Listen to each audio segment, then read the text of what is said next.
Festival de Rouassinet, le vélo reste à l'honneur. Aujourd'hui, on vous parle du trèfle dinantais qui correspond généralement à l'ouverture de la saison VTT puisque c'était la première manche de la Visa Wallonia Cup.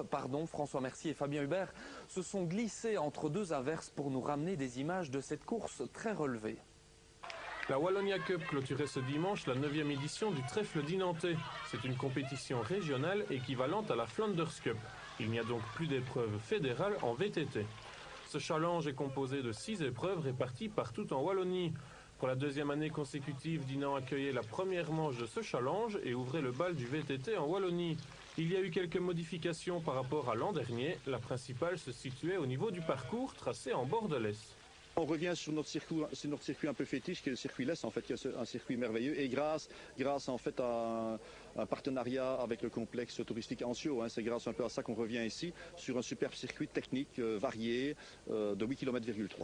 Vachement mieux que l'année dernière.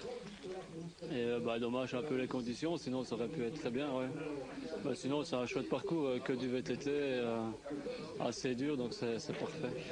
Les conditions climatiques ont rendu le parcours très lourd et ont provoqué plusieurs abandons. Certains pour casse mécanique et ce jeune garçon pour chute. Après une courte baignade dans la laisse, il était embarqué en ambulance avec le bras cassé. Revenons-en à la course. Au scratch, c'est Jimmy Tillens qui s'est imposé devant Olivier Labie. Le premier francophone termine 3e au général et 2e en élite. Il s'agit du Wavrien Patrick Gaudy qui est plutôt satisfait de sa course. Pour moi, ça s'est pas trop mal passé. Les sensations ces 10 derniers jours n'étaient pas terribles. Et dès le départ, j'ai senti que ça allait bien. J'ai accroché le bon groupe. Et le problème, c'était qu'au fur et à mesure des tours, avec le passage de tous les concurrents, le terrain devenait de plus en plus lourd. Et mes pneus n'étaient pas, à mon avis, terribles. C'était bien, au début de course, c'était liquide, donc ça allait bien. Mais après, ça bourrait, j'avais le vélo, les roues qui tournaient plus, c'était un peu pénible. J'ai eu un peu de chance aussi. Je crois qu'il y a un gars, le deuxième, Joris Massard, je crois qu'il casse son dérailleur. Donc j'ai profité, c'est un peu la course. Pour les 6 premiers, l'aventure dinantaise ne s'arrêtait pas là puisqu'une épreuve supplémentaire les attendait. Je savais pas qu'il y avait un contrôle avant le départ. C'est juste la ligne d'arrivée franchie, comme on m'a signalé qu'il y avait un contrôle, donc voilà. Comment ça se passe à partir de ce moment-là? À partir de ce moment-là, on est écarté. Là. Ils ont sélectionné, je crois aujourd'hui, c'est les 6 premiers. Et puis là, on doit aller faire pipi dans le petit pot. Et voilà, on attendra les résultats par la suite. Alors là, tu viens d'y passer. Qu'est-ce que ça dit? Là, ça dit pas grand-chose parce que j'ai pas su. Donc je dois attendre, boire encore un peu et je dois y retourner. Un événement surprenant, mais auquel certains bikers sont déjà habitués. À Wallonie, c'est ma première fois. Mais à Flamand, la 5 premières courses de l'année passée, c'est 4 fois sur 5 courses, donc c'est beaucoup. Le but de ce contrôle à un tel niveau serait avant tout préventif et dissuasif. À mon avis, la fédération fait ça pour voir justement s'il n'y a pas, si ça ne redescend pas peut-être, à mon avis, je pense, plus bas dans les courses. Mais ce serait dommage, justement à ce niveau aussi, que ça commence déjà le dopage, parce qu'alors on serait mal parti, je pense. C'est un geste fort de la fédération qui agit dès les bases pour éviter que le problème ne se répande.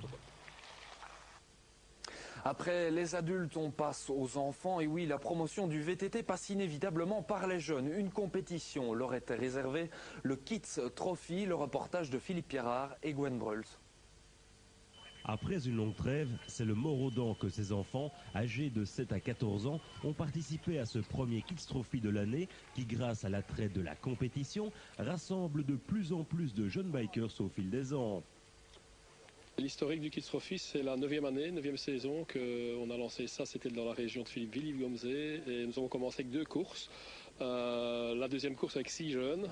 Maintenant, nous en sommes à une centaine de jeunes, tous des jeunes qui ont de moins de 15 ans, donc qui sont pupilles, minimes, enfin poussins pupilles, minimes et benjamins. Donc voilà, c'est des différentes catégories et ces jeunes, c'est un peu l'apprentissage pour les années futures dans les courses, quoi. Conformément au décret mis en place par les différentes communautés, la participation au Kids Trophy est gratuite pour les licenciés. Et les non-licenciés doivent eux s'acquitter de la somme modique de 4 € pour l'assurance d'un jour. Ce qui permet à nos jeunes régionaux de prendre part à cette épreuve s'ils le désirent.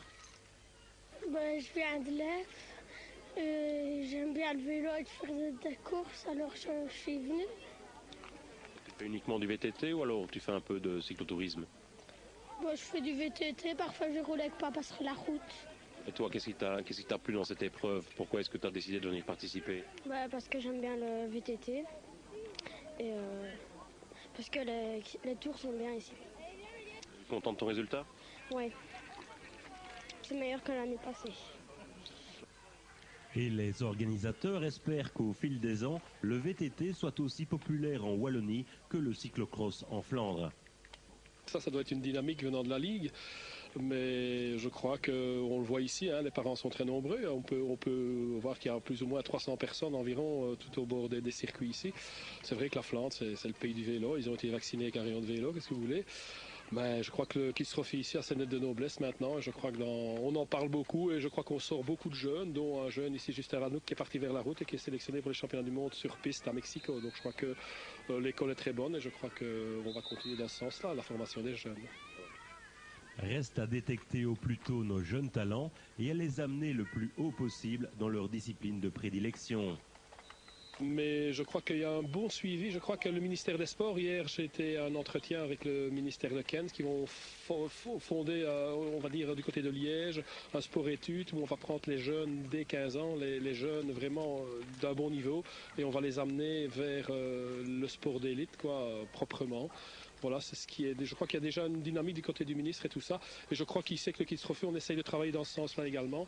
Car, pour moi, c'est la jeunesse sportive, ce n'est pas la jeunesse de la rue. Voilà, c'est le plus important. Il y a une éthique qui s'est formée depuis des années. Et je crois qu'on travaille dans ce sens-là. Et je vois qu'on a un retour, on a un résultat, parce qu'on voit que au nombre de participants, je vois qu'il y a une confiance qui s'installe d'année en année. On reste dans les deux roues pour vous parler de cyclisme, mais plus particulièrement de Jérôme Gillot. Il est devenu vice-champion de Belgique Espoir en 2006.